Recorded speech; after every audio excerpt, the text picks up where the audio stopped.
The conference room fell silent as the blue light filled the chamber. Dr. Varadhen's three-fingered hands moved across the control panel with practiced ease. His gray skin glistened under the harsh lighting of the Galactic Archive station. After 40 years of searching, he had finally found it. A complete precursor data crystal. "Ladies and gentlemen," Varadhen announced, his voice trembling with excitement, "what you are about to see has not been witnessed in 50,000 years. Captain Marcus Webb stood at the back of the room, arms crossed over his chest. The human officer had been assigned to this expedition 6 months ago as a cultural liaison. He was a quiet man, average height for a human, with dark hair starting to gray at the temples. Most days he simply observed and filed reports. Today something felt different. Around the room, representatives from a dozen species leaned forward in their seats. Ambassador Krell, the Thaxian delegate, was especially eager. The Thaxians had always believed they were descendants of the mighty precursors. Their legends spoke of ancient warriors who had saved their world from darkness. The crystal hummed to life. Above the table, a three-dimensional image materialized. It showed a battlefield, though the landscape was alien and harsh. Red dust swirled through the air. In the distance, massive ships descended from a purple sky.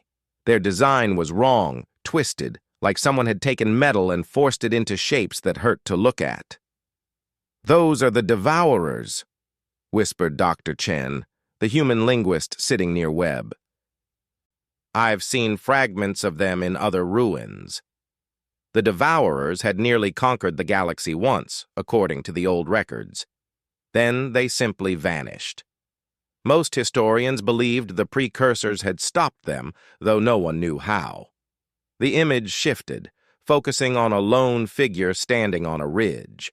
The warrior wore armor that seemed primitive compared to the precursor ships found drifting through space. It was dark, covered in scratches and burn marks. A weapon was held in both hands, something that looked like a rifle, but with technology grafted onto it that glowed with strange energy. "Magnificent," Krell breathed. "Look at the stance, the positioning. This warrior knows exactly what's coming." The Devourer forces began their advance.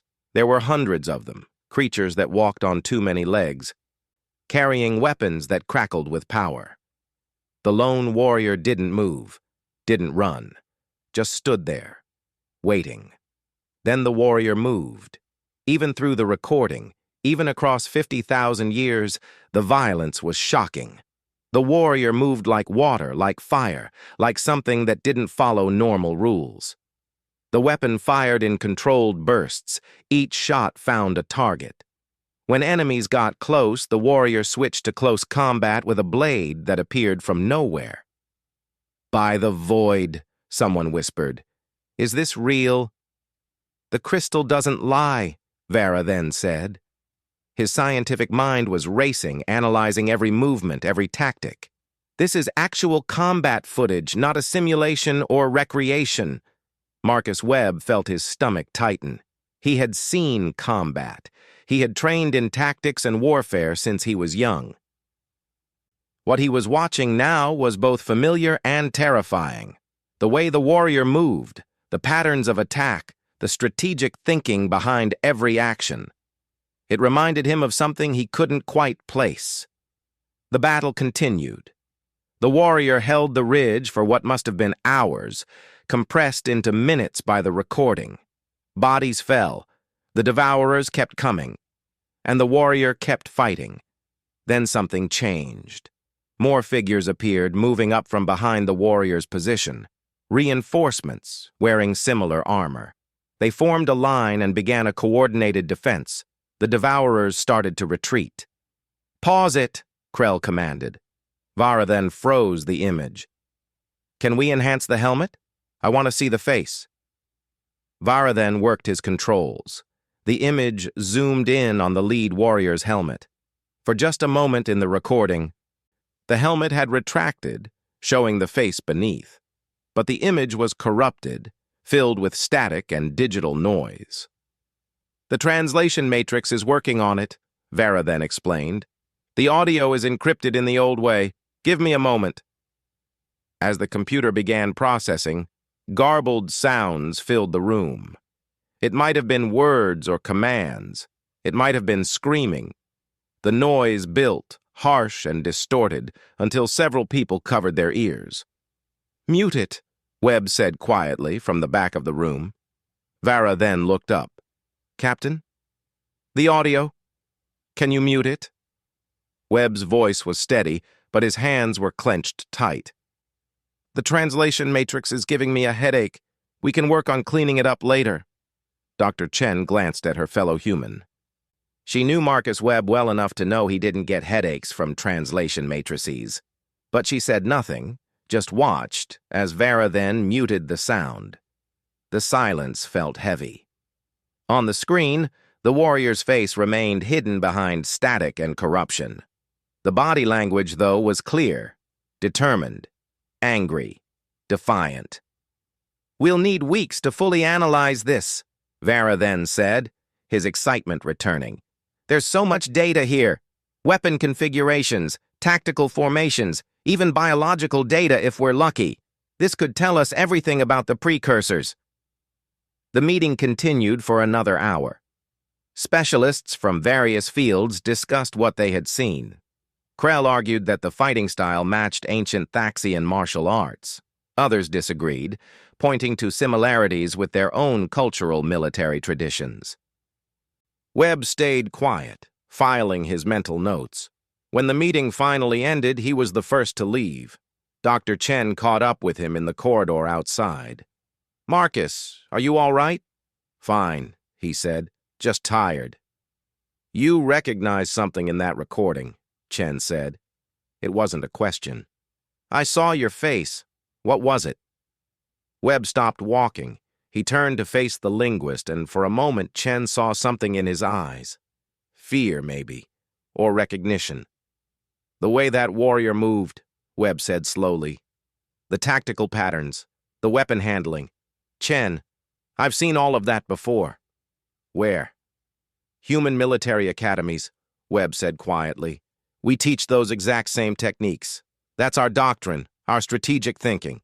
Sarah, that recording is 50,000 years old. Humanity only joined the galactic community 3,000 years ago. Our own history only goes back 12,000 years at most." Chen stared at him. "That's impossible." "I know," Webb said, "but I also know what I saw. And Sarah, there's something else. When that audio was playing before I asked Vera then to mute it." "Yes?" "I could understand it," Webb whispered. "Some of it anyway, pieces of words. It sounded like old Earth languages mixed together, like something from before recorded history." They stood in the empty corridor, the weight of impossible realization settling over them. "What do we do?" Chen asked. "Nothing yet," Webb said. "Maybe I'm wrong. Maybe it's just coincidence. We wait, we watch, and we see what else they find." But deep down, Marcus Webb knew he wasn't wrong. And he knew that someone back on Earth already knew the truth. They had to. The question was why they had kept it secret for so long. Behind them, in the conference room, Vera then was already planning his next experiment. He would extract DNA from any biological residue on the recovered weapons. He would analyze the armor composition. He would break through that audio encryption. He would discover the truth about the precursors, and nothing would ever be the same again. 3 weeks passed. Marcus Webb found reasons to avoid the analysis sessions. He filed his reports on time, but they were brief and clinical. When other officers asked about the discovery, he changed the subject. At night, alone in his quarters, he couldn't stop thinking about that warrior on the ridge. Dr. Vera then, meanwhile, worked around the clock. His team processed every fragment of data from the crystal. They built 3-dimensional models of the weapons. They analyzed the battlefield terrain. They studied the way the precursor warriors moved and fought. The Solarian scientist was brilliant, and he was thorough. Too thorough. "I don't understand these readings," one of his assistants said during a late-night session. "The weapon energy signatures are consistent with precursor technology, but the ergonomic design is all wrong." "Wrong how?" Vera then asked, not looking up from his own terminal. "They're designed for someone with 5 fingers. Most precursor tools we've found suggest they had 4, maybe 6 digits. But these weapons, these controls, they're made for 5-fingered hands. Just like humans." Vera then finished quietly. The assistant nodded nervously. "But that doesn't make sense. Humans are newcomers. They only achieved spaceflight 4,000 years ago." Vera then said nothing. He had noticed the same thing. And other things. The armor joints suggested a bipedal species with a very specific height range. The helmet design indicated eyes positioned exactly like human eyes. The tactical patterns matched human military theory so closely, it gave him chills. But it was impossible, wasn't it? On the other side of the station, Dr. Sarah Chen sat in the linguistics lab, staring at her screen. The audio encryption had finally broken. The translation matrix had done its work, and what it revealed made her feel sick. The language was old, impossibly old, but its structure, its roots, its grammatical patterns, they were all there. She could trace elements of ancient Earth languages, Sumerian, Proto-Indo-European, Old Chinese, African root languages that existed before humans even invented writing, all mixed together into something that shouldn't exist. She ran the analysis 3 times. The results didn't change. Her hands shook as she encrypted the file and sent it to Marcus Webb's private terminal.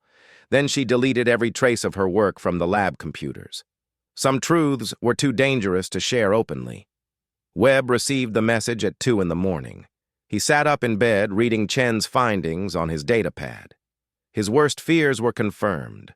The language was human, or rather it was proto-human, something that existed on Earth 50,000 years ago, before civilization, before written history. He got dressed and went to find her. They met in an observation lounge, empty at this hour. Through the windows, distant stars glittered coldly. "It gets worse," Chen said without greeting. "I found something else in the audio. The warrior, the one from the recording, they said something just before the helmet retracted." "What did they say?" "Hold the line. Terra depends on us." Chen's voice was hollow. "Marcus, Terra is what Romans called Earth. It's a Latin word. Latin didn't exist 50,000 years ago.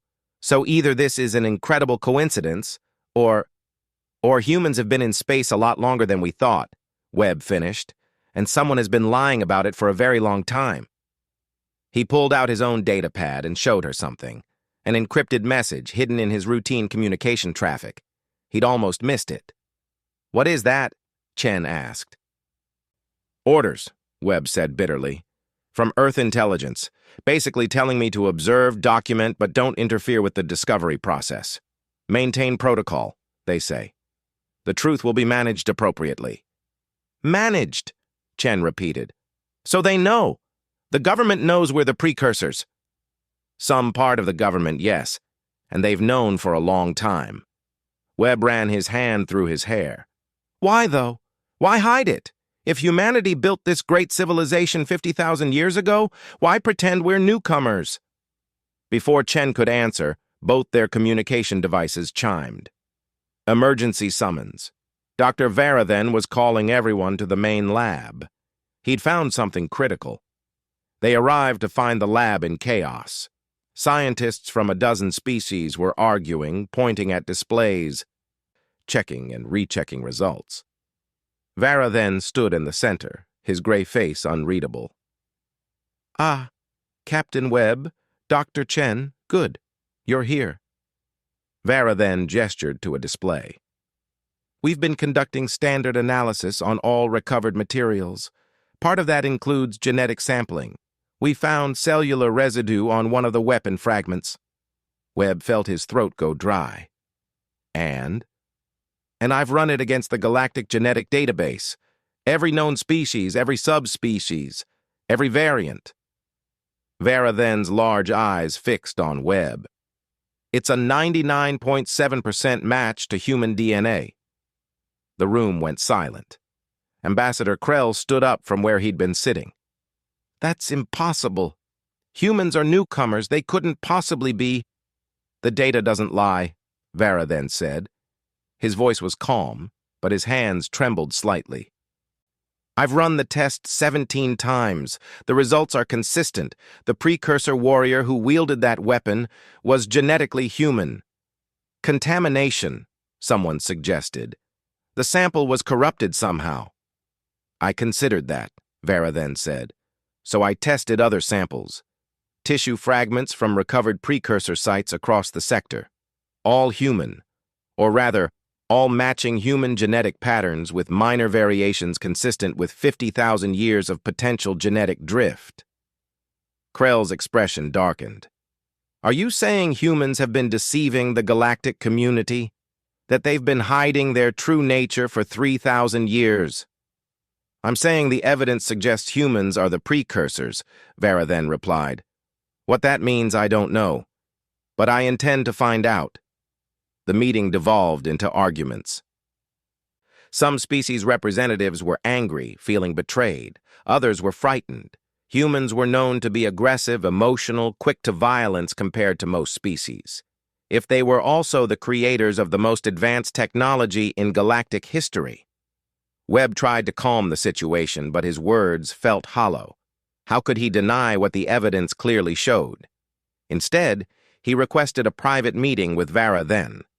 The Solarian agreed, curious. In Varathen's office, with the door sealed, Webb made a decision. You're right, he said simply. Humans are the precursors, or we were, a long time ago. Varathen sat down heavily. You knew. I suspected after seeing the recording. I was certain after Dr. Chen translated the language. Webb leaned against the wall. But I didn't know the full truth until you found the genetic evidence. I don't think most humans know. It's been hidden, kept secret by a small group. Why? Varathen's voice held genuine confusion. Why would you hide such an achievement? The precursors are revered across the galaxy. You could have claimed that heritage. I don't know, Webb admitted, but I'm going to find out. Can you give me 24 hours before you announce this publicly? Let me contact Earth, get answers. Varathen considered. 24 hours. But Captain, understand this. The truth will come out. It has to. Science demands it. Webb nodded. He returned to his quarters and began composing a message to Earth. A message demanding answers, demanding to know why humanity had hidden its past. He never got to send it. The station's alarms began blaring. Emergency protocols activated. Through the intercom, the station commander's voice rang out. All personnel to alert status. Unknown vessel emerging from slip space. Repeat, unknown vessel approaching. Webb rushed to the command center. On the main display, a ship materialized. It was massive, larger than any vessel in the current galactic fleet. Its design was ancient, but clearly functional. Power readings were off the scale. And its identification codes, broadcast on all frequencies, were 50,000 years old. Precursor codes, still valid, still recognized by galactic systems as having ultimate authority. A message came through, audio only. The language was that same ancient tongue from the recording. Dr. Chen, who had rushed to the command center, translated in real time, her voice shaking. This is Warden Captain James Holbrook of the Terran Defense Network, serial number November 774 Zulu, requesting permission to dock. I'm here to collect Captain Webb for debriefing. Every eye in the command center turned to Webb. Terran, Krell said slowly, dangerously. You people have been lying to us all along. The ship powered up its weapons, just enough to make a point. On the display, targeting solutions appeared for every station weapon system. The message was clear. This ancient vessel could destroy them all before they could even fire a shot. Captain Webb, the station commander said carefully, Do you know who that is? Webb stared at the ship. Terran Defense Network. That was a name from before, from the time of legends and myths, from when humans had walked the stars as gods. No, he said quietly, but I think it's time we all found out the truth. He opened a channel. Warden Captain Holbrook, this is Captain Marcus Webb. Permission to dock granted. But, sir, when you come aboard, you're going to have to explain everything. The secret is out. A long pause. Then, understood, Captain. It's time anyway. The protocol was always that if the truth emerged naturally, we would confirm it. I'll be aboard in 30 minutes. The channel closed. 30 minutes to prepare for the moment that would change everything. 30 minutes until the precursors returned. The docking port had never felt so tense. Station security stood ready, weapons drawn but pointed down. Representatives from every major species lined the corridor, watching, waiting. Marcus Webb stood at the front, his dress uniform feeling too tight. Behind him, Dr. Chen and Dr. Vara then watched the airlock door. Nobody knew what to expect. A precursor, alive after 50,000 years. It seemed impossible. The airlock cycled, pressure equalized. The door opened. The man who stepped through was human, completely, undeniably human. Tall, maybe 6.5 feet, broad-shouldered. His face was weathered, covered in scars that told stories of violence. His dark hair was cut military short, with gray streaking through it. He wore armor, the same design from the recording but newer somehow, better maintained. On his hip hung weapons that made the station's security systems flash warnings. He looked tired. Bone-tired, like someone who had been awake for longer than any living thing should be. "Captain Webb," the man said. His voice was rough, like gravel. He spoke in modern galactic standard, but with an accent that was wrong, ancient. "Permission to come aboard?" "Granted," Webb managed. "Welcome to Kepler 7 Station, Warden Captain Holbrook." Holbrook stepped fully into the corridor. His eyes swept across the assembled aliens, and Webb saw recognition there. He knew these species. He had seen them before, 50,000 years ago. "I know you have questions," Holbrook said to the crowd. "I know you're frightened. Some of you are angry. You have every right to be. What I'm about to tell you will change everything you thought you knew about the galaxy." "Then speak," Ambassador Krell demanded. "Tell us why humans have been lying to us for 3,000 years. Holbrook looked at the Thaxian ambassador for a long moment. "Your people have legends, don't they? About sky guardians who drove away the darkness?" Krell's expression flickered. "Yes, but those are myths." "No," Holbrook said quietly. "Those are memories. We saved your world from the Devourers. 73 human ships died protecting your homeworld. Their names are recorded on a monument on Thaxia's moon. You probably think it's just an interesting old artifact." The color drained from Krell's face. "The Sentinel Stones. We thought they were natural formations with random markings." "They're a memorial," Holbrook said, "written in old Earth languages, honoring the dead who saved your species from extinction." The station commander, a pragmatic Valorian, stepped forward. "Warden Captain, perhaps this conversation should move to a more secure location. A conference room, maybe." Holbrook nodded. "Agreed. But understand this. I'm not here as a threat. I'm here because the protocol demands it. When precursor secrets are discovered naturally, when the truth starts to emerge, we wardens are supposed to come forward and confirm it, to tell the full story." They moved to the largest conference room on the station. Security was posted outside, but Holbrook had insisted they remain outside. "If I wanted to hurt anyone," he said calmly, "this station wouldn't exist anymore. You need to trust me or this conversation can't happen." Once seated, Holbrook began talking, and the history he told was nothing like what the galaxy believed. 50,000 years ago, he said. Humanity spread across the stars. We called ourselves Terrans back then. We found the ruins of even older civilizations, learned from their technology, improved it.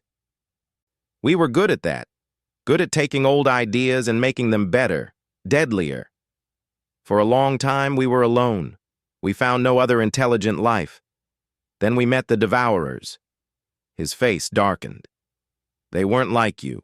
They didn't communicate, didn't negotiate. They just consumed. Entire worlds stripped of life, species rendered extinct. They had been doing it for millions of years. Dr. Chen was taking notes, her hands shaking. How did you fight them? Brutally, Holbrook said. The war lasted 10,000 years. 10,000 years of building weapons, creating fleets, learning to fight like them. We became monsters to fight monsters, and we won. Then what happened? Vera then asked. Why did you disappear? Holbrook was quiet for a long moment. We destroyed the last Devourer hive fleet at a place we called the Proxima Gate. Total victory. The galaxy was saved. And then we looked at ourselves and realized what we'd become. He stood and walked to the window, staring out at the stars. We had weapons that could crack planets, technology that could collapse stars, soldiers who had been fighting for so long they didn't know how to stop, and the galaxy was empty, waiting for whoever came next.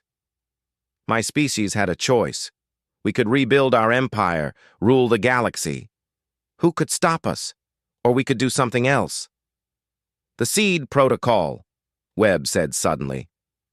The words came from somewhere deep in his memory, something taught to memory keeper families. You reset everything. Holbrook turned. You're a memory keeper. I should have known. He looked at the others. The Seed Protocol was our choice. We destroyed the weapons. We scattered our people to colony worlds. We reset them to a pre-technological state, clean slate, a chance to evolve naturally. Earth was one of those worlds. We put humans there, wiped most of their memories of the war, of the technology, let them develop naturally over thousands of years. And when they eventually reached the stars again, they would do it slowly, carefully, alongside other species who had also been developing. The room was silent. Finally, Krell spoke. You gave up ultimate power. Why? Because power corrupts, Holbrook said simply. Because we had become something terrible. Because we wanted a chance to be better. The human leadership voted and the decision was unanimous. We would forget. We would let the galaxy grow naturally, and we would post wardens to make sure the old weapons stayed buried. How many wardens are there? Webb asked. There were 10,000 of us, Holbrook said, posted across the galaxy in cryo-sleep waiting. If someone found the old weapons, we would wake up and secure them. If an external threat appeared that the galaxy couldn't handle, we would wake up and fight. And if humanity ever remembered and tried to reclaim the old power, we would wake up and stop them. How many are left? Chen asked. I don't know, Holbrook admitted. I'm the first to wake in 40,000 years. Some have probably died, their systems failing. Others might still sleep, but the network is active. They know I'm awake now. Dr. Vera then had been listening quietly, his scientific mind processing everything. The recording we found, the warrior. Do you know who that was? Holbrook's expression changed. Pain flickered across his face. Can I see it? They brought up the recording on the conference room display. Holbrook watched in silence as the warrior held the ridge, fighting against impossible odds. When the helmet retracted for that brief moment, Holbrook stood and walked closer to the screen. That's my brother, he said quietly. Lieutenant David Holbrook. He held Proxima Gate for 16 hours, gave the fleet time to regroup. He died 3 minutes after this recording ended. I'm sorry, Webb said. It was 50,000 years ago, Holbrook said. But for me, I only went into cryo-sleep 500 years after the battle. For me, he died less than 50,000 years ago. He laughed bitterly. Time is strange when you sleep through it. Can you play the audio? Holbrook asked. I want to hear his voice one more time. Vera then looked uncertain. Captain Webb asked us to mute it before, said it was giving him a headache. Holbrook looked at Webb. You understood the language, didn't you? That's why you muted it. You knew what it meant. Webb nodded slowly. Some of it. Enough to know it was human. Play it, Holbrook said. The audio filled the room, the ancient language clear now, no longer corrupted. David Holbrook's voice, shouting orders to his troops.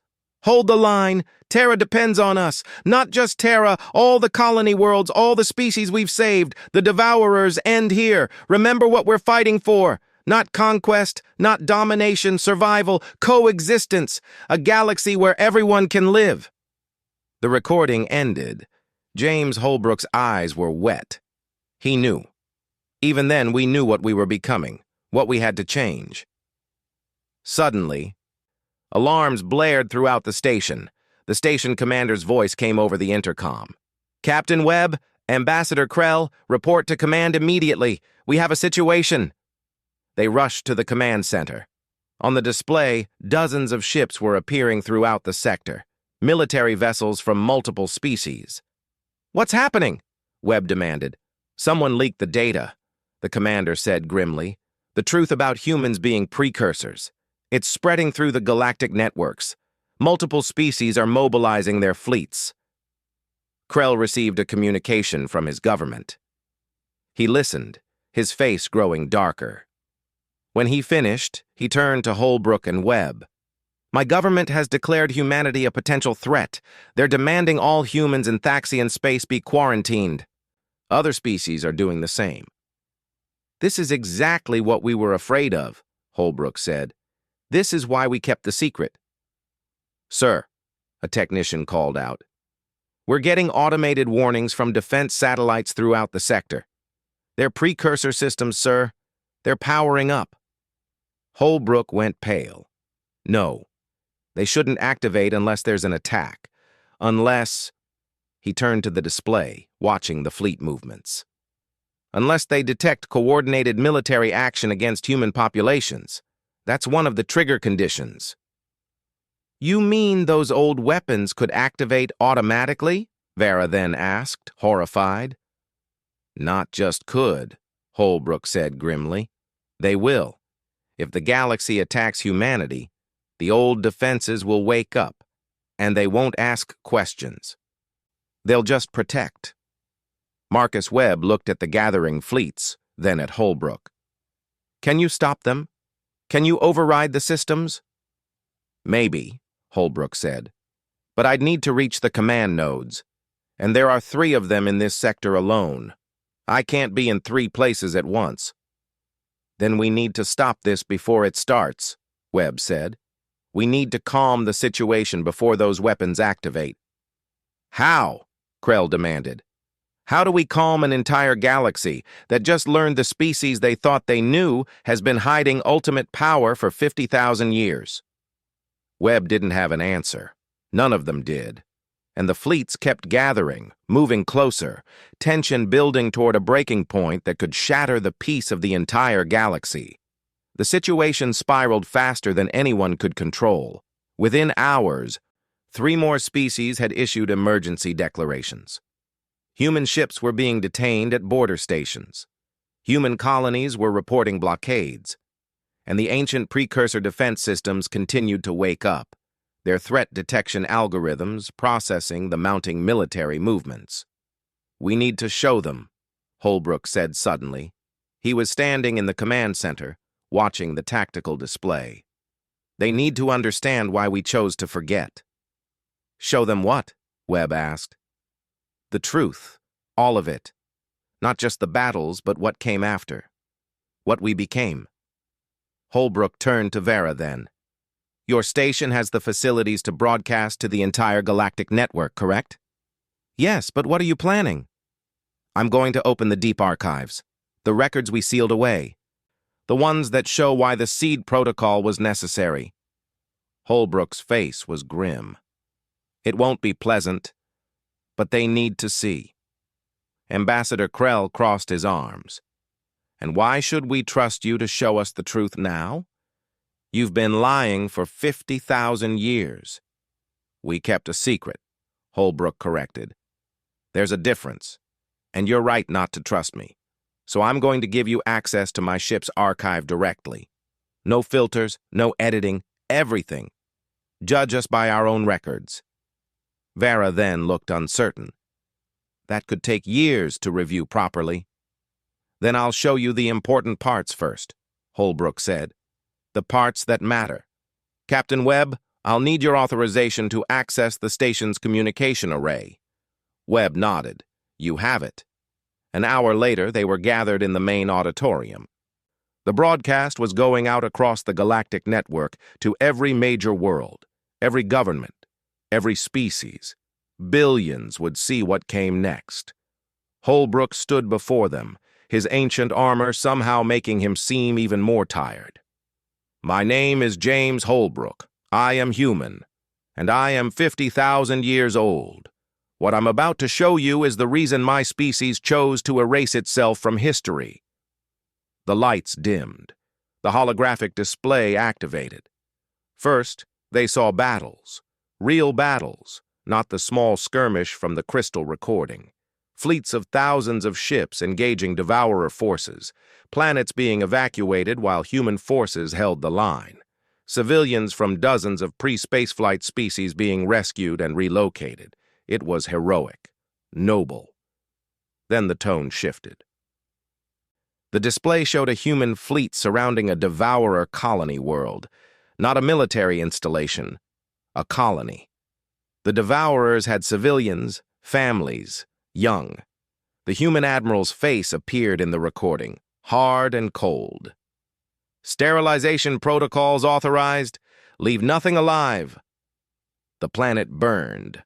No evacuation, no mercy, just total annihilation. This was the Battle of Kephis 7, Holbrook's voice narrated. 23,000 years into the war, we had learned that the devourers were studying us, learning from prisoners. So the order came down. Take no prisoners, leave no survivors, deny them intelligence. More recordings followed. Human interrogators torturing captured devourers. Human scientists experimenting on alien biology. Human soldiers executing surrendering enemies because it was more efficient than processing them as prisoners. We told ourselves it was necessary, Holbrook said, that we were fighting for survival, that the devourers had started it by refusing to communicate, by consuming other species. But the truth is, we became the thing we were fighting against. Dr. Chen was crying silently. Around the auditorium, faces showed horror, disgust, fear. The display showed the final battle at Proxima Gate. It was glorious and terrible. The human fleet, millions strong, engaging the last devourer hive. The footage was magnificent, showing coordination and tactical brilliance on a scale never seen before or since. The humans won. The last devourer ship was destroyed. The war was over. Then came what happened next, a human council chamber. Leaders from across the Terran Empire debating. The footage had audio, translated for everyone watching. We've won, one general said. The galaxy is ours. No one can stand against us now. That's not the point, a woman replied. She wore civilian clothes, but her eyes held the same hardness as the soldiers. The question is, what do we do with that victory? The galaxy is empty. Dozens of pre-spaceflight species are developing on various worlds. We could guide them, rule them. Or we could leave them alone, another voice said. Let them develop naturally. And what about us? Someone asked.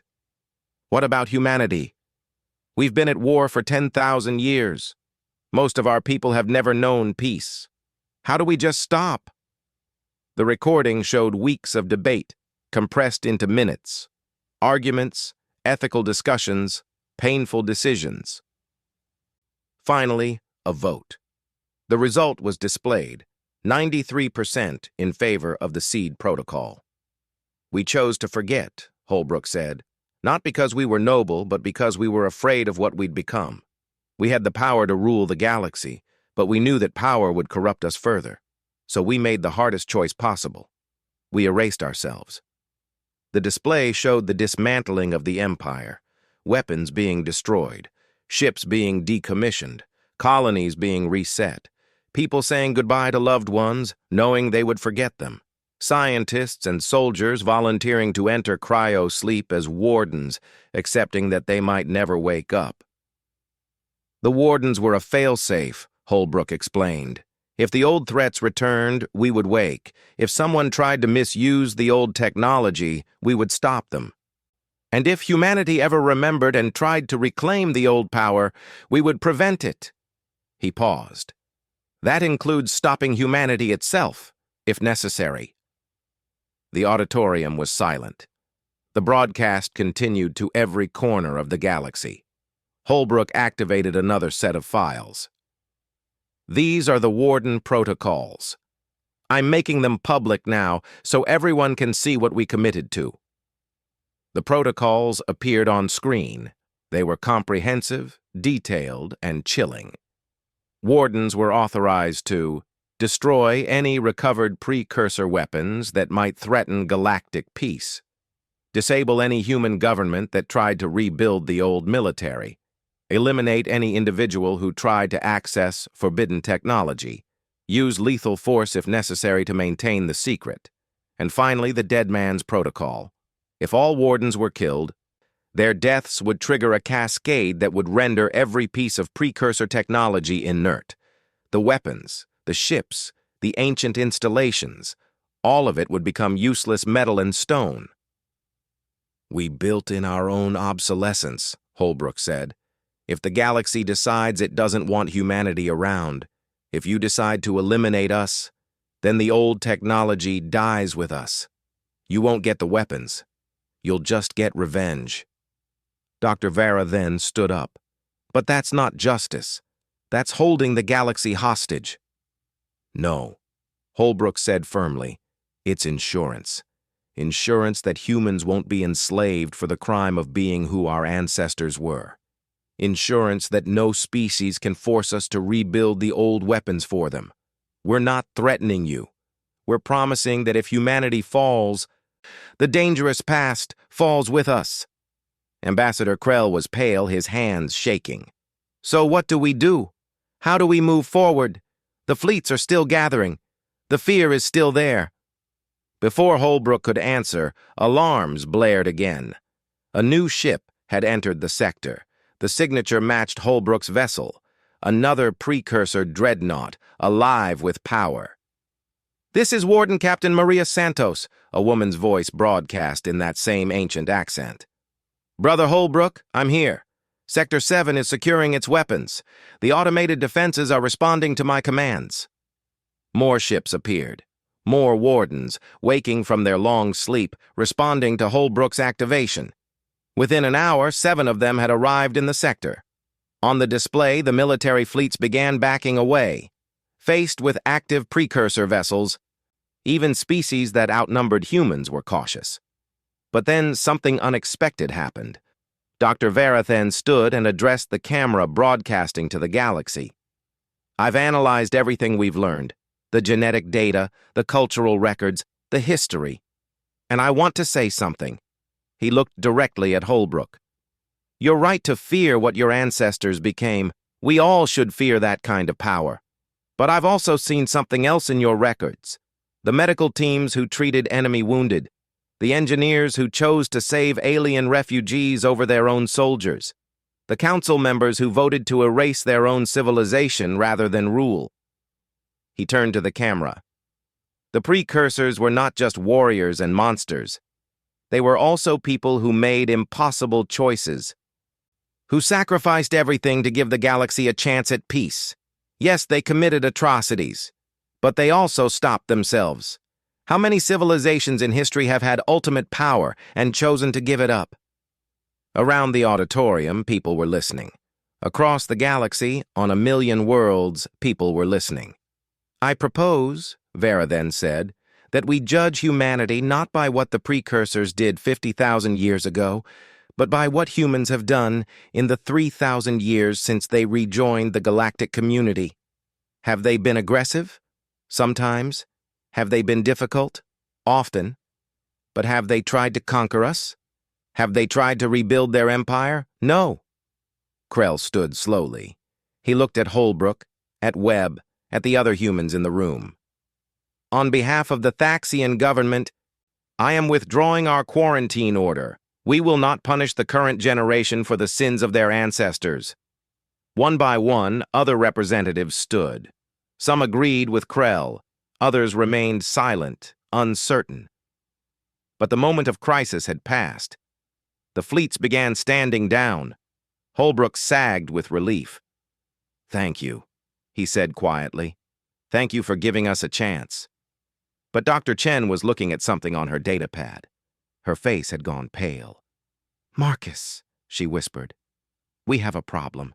Someone leaked the Warden protocols before the broadcast. There are reports of groups trying to find precursor weapons before the Wardens can secure them." "Who?" Webb demanded. "Multiple groups. Some are treasure hunters, but some—" She swallowed hard. "Some are human extremists. They want to reclaim the old power. They're saying humanity should rule, not hide." Holbrook closed his eyes. "It's starting. This is what I was afraid of. The secret is out, and now everyone wants a piece of it." Outside the station, 3 more Warden ships appeared. The defensive network was waking up, but so were those who wanted to exploit it. The next 72 hours became a race against time. Reports flooded in from across the galaxy. On a dozen worlds, teams were trying to access precursor vaults. Some were scientists hoping to study the technology safely. Others had darker intentions. The worst news came from a human colony on the Outer Rim. A group calling themselves the Terran Restoration Front had seized control of a government facility and were broadcasting manifestos about humanity's rightful place as rulers of the galaxy. "They don't understand," Holbrook said, studying the reports in the station's command center. He hadn't slept in 3 days. Neither had Webb.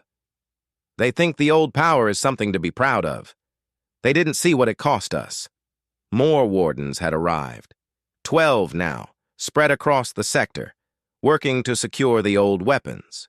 But there were hundreds of known precursor sites, and probably thousands more that were still hidden. "We can't protect them all," Warden Captain Santos said. She was a short woman with burned scars covering half her face. "And we can't guard them forever. Eventually, someone will get through." "Then we need a different solution," Dr. Chen said. She had been working with the Wardens, learning their protocols. "We need to make the galaxy understand that the weapons aren't worth having." "How?" Ambassador Krell asked. The Thaxian had stayed on the station, working as a liaison between the Wardens and the Galactic Council. "People always want power, especially when they fear others might get it first." Dr. Vera then had an idea. "What if we showed them the truth? Not just the history, but the reality. Let them see what these weapons actually do." Holbrook was quiet for a moment. Then he nodded slowly. "There's a test range, one of the old military facilities. It's been dormant for 50,000 years, but the Wardens can access it. We could demonstrate." "Demonstrate what?" Webb asked. "The cost of using precursor weapons. Show them what it means, really means, to wield that kind of power." 3 days later, a carefully selected group gathered at a remote system. Representatives from every major species, scientists, military observers, news crews broadcasting to billions. Everyone wanted to see what precursor weapons could actually do. Holbrook stood on the observation platform, looking tired but determined. "What you're about to see is the Hammer of Dawn. It's a planetary pacification weapon. During the war, we used it to disable Devourer installations without destroying the planet itself. It was considered one of our more humane weapons." He activated the control system. In orbit above a barren, lifeless moon, An ancient satellite came to life. Lights flickered across its surface. Energy began to build. "Target is the northern hemisphere of the moon below," Holbrook said. "Uninhabited. No life, just rock. This is a demonstration only."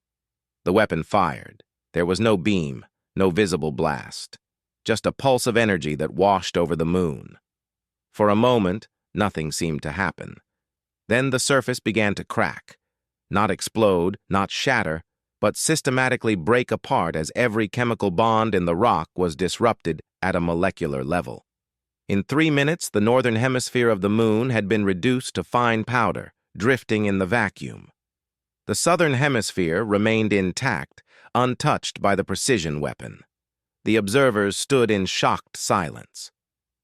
"That's a small weapon," Holbrook said quietly. "A tactical device. During the war, we had strategic weapons that could do this to Earth-sized planets. We had weapons that could ignite atmospheres, collapse stars, create black holes on demand. We had the power to reshape the galaxy itself." He deactivated the system. "And using them broke us. Every time we fired these weapons, we became a little less human, a little more like the monsters we were fighting. That's the real cost. Not the energy required, not the resources used. The cost is what it does to your soul." Dr. Vera then was recording everything, documenting it for the archives. "How did you stop yourselves? How did you choose to give this up?" Holbrook pulled up a final recording. "This is from the last council meeting, the one where we voted for the seed protocol. I want you to hear what was said." The recording showed a simple room, exhausted men and women, humans all, sitting around a table. They looked like they had aged decades during the war. "We've won," one of them said. "The devourers are extinct. The galaxy is safe, and I can't sleep at night." "None of us can," another replied. "I have dreams about the worlds we burned, the enemies we killed who might have surrendered if we'd given them the chance. We became what we fought against." "Then what do we do?" a younger woman asked. "How do we atone?" An older man spoke, his voice heavy with sorrow. "We don't. Atonement isn't possible for what we've done. But we can make sure no one else, not us, not our children, not any species that comes after has to make these choices. We can remove the temptation." "You're talking about the seed protocol," someone said. "Erasing ourselves, starting over." "Yes. We reset humanity. Scatter our people to colony worlds, wipe their memories, destroy the weapons. In 10,000 years, 20,000, maybe humans will reach the stars again. But this time, they'll do it slowly, carefully. They'll meet other species. They'll learn to coexist before they learn to conquer." "And if the devourers return? If some other threat appears?" "Then the wardens wake up. We leave volunteers in cryo-sleep ready to defend the galaxy if needed. But only if needed. Otherwise, we let the new civilizations develop naturally." The vote was called, hands raised around the table. The count was overwhelming. The recording ended. In the observation deck, Holbrook turned to face the assembled representatives. That's who the precursors were. People who made terrible mistakes and chose to erase themselves rather than risk making them again. "We're not heroes. We're not villains. We're a warning." Ambassador Krell stepped forward. "A warning about what?" "About the cost of power," Holbrook said. "About what happens when you have the ability to destroy anything and the fear that forces you to use that ability. The galaxy has been at peace for 45,000 years because no one has had weapons like these. Do you really want to change that?" Silence filled the deck. Finally, a Valorian admiral spoke. "What do you propose?" "A treaty," Holbrook said. "The wardens will destroy every precursor weapon we can find. Not seal them away, not guard them, but actually destroy them. Make them unusable forever. In exchange, the galactic community agrees not to try to rebuild them, not to research them, and not to punish humanity for what our ancestors were." "How do we know you'll actually destroy them?" someone asked. "How do we know you won't keep them for yourselves?" Dr. Vera then stepped forward. You let me verify it. I've been studying precursor technology for 40 years. I can confirm when something is truly destroyed, and I propose that representatives from every major species participate in the destruction process. Complete transparency. Marcus Webb added, and humans join the oversight. We'll contribute to monitoring, to making sure no one, not even humans, tries to access this technology again. We can't erase the past, but we can prevent it from repeating. The discussions continued for hours, arguments, debates, concerns, but slowly a consensus formed. 2 weeks later, representatives from across the galaxy gathered on a remote world. The first major precursor weapons cache had been located, a facility containing enough firepower to glass 100 planets. Holbrook and his fellow wardens had rigged the entire facility for destruction. Dr. Vara then had verified the charges. Representatives from 12 species stood witness. This is the first step, Holbrook said, his hand on the detonator. There are more caches, more weapons, but they'll all end the same way. This power dies today. He pressed the button. The explosion was visible from orbit. When the dust cleared, the facility was gone, vaporized. The weapons that had once threatened the galaxy were reduced to slag and radiation. The process continued. Over the following months, wardens worked with galactic security forces to locate and destroy precursor weapons. Some were easy to find, others were hidden, buried, lost. The work would take years, maybe decades, but it had begun. The Terran Restoration Front, the human extremists who wanted to reclaim the old power, were tracked down by a joint task force of humans and other species. They were arrested, not executed, put on trial, not assassinated. It was important that the galaxy see humans policing themselves. 6 months after the initial discovery, the Galactic Council called for a vote. The Treaty of Kepler-7, named for the station where the truth had first emerged. Provisions included complete destruction of all precursor weapons, joint oversight of any remaining precursor sites, integration of human forces with galactic security, amnesty for current humans regarding precursor history, and most importantly, a promise. The galaxy would face the future together, not divided by fear of the past. The vote passed. Not unanimously, there was still fear, still suspicion, but it passed. In the observation lounge on Kepler-7 station, Holbrook stood with Webb and Chen watching the stars. Santos and the other wardens had left to continue their work, but Holbrook had stayed. Someone needed to be the face of the wardens, to answer questions, to help the healing process. "What will you do now?" Chen asked. "You've been awake for less than a year, but you've given up everything you were protecting." "I've been awake exactly as long as I needed to be," Holbrook said. "The Warden's purpose was to protect the galaxy, from external threats and from ourselves. That includes knowing when to let go." "Will you go back to sleep?" Webb asked. Holbrook smiled, the first genuine smile Webb had seen on the ancient warrior's face. "No, I think I've slept long enough. The galaxy is moving forward. Maybe I should too. Besides, someone needs to make sure the younger generation learns from our mistakes." "Teaching?" Chen said, surprised. "Why not? I've got 50,000 years of military history in my head. Might as well use it for something constructive." He turned to Webb. "What about you, Captain? What will the Memory Keepers do now that the secret is out?" Webb had been thinking about that. "I think we become something else. Instead of keeping secrets, we'll keep memories. Make sure no one forgets why we chose to give up that power. Make sure the lesson stays learned." They stood in comfortable silence for a while, watching the ships come and go. Representatives heading home to report on the treaty.